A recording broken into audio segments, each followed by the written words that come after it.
Welcome to another easy how-to Netflix tutorial video. In this video, I'm going to show you how to remove an item from the continue watching section on Netflix. So as you can see here on my Netflix account, I have several items in my continue watching. In this tutorial, I'll show you how to remove any of the items here so that they no longer show up under continue watching. First, I'll show you how to do this in the app, and then I'll show you how to do it on a desktop computer in the browser. So in the app, all you need to do is go to your profile on Netflix, scroll down until you see continue watching, find the item that you want to remove or hide, and select the three dots under the item.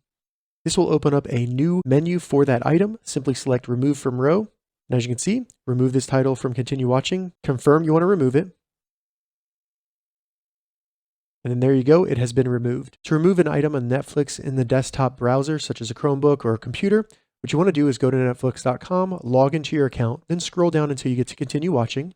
Find the item that you want to remove, hover over the item, and then when it pops up big like this, simply find the X for Remove from Row, select the X, and then you can also add information about why you wanted to remove this. And then as you can see, it'll be removed from your Continue Watching row. All right, so that's how you remove a movie or TV show from Continue Watching on Netflix. If you have any questions about this, leave a comment below. I'll get back to you as soon as I can. If you'd like to see more Netflix tips and tutorials, check the links in the description. If this video helped you, give it a thumbs up, and please consider subscribing for more easy how-to tutorials.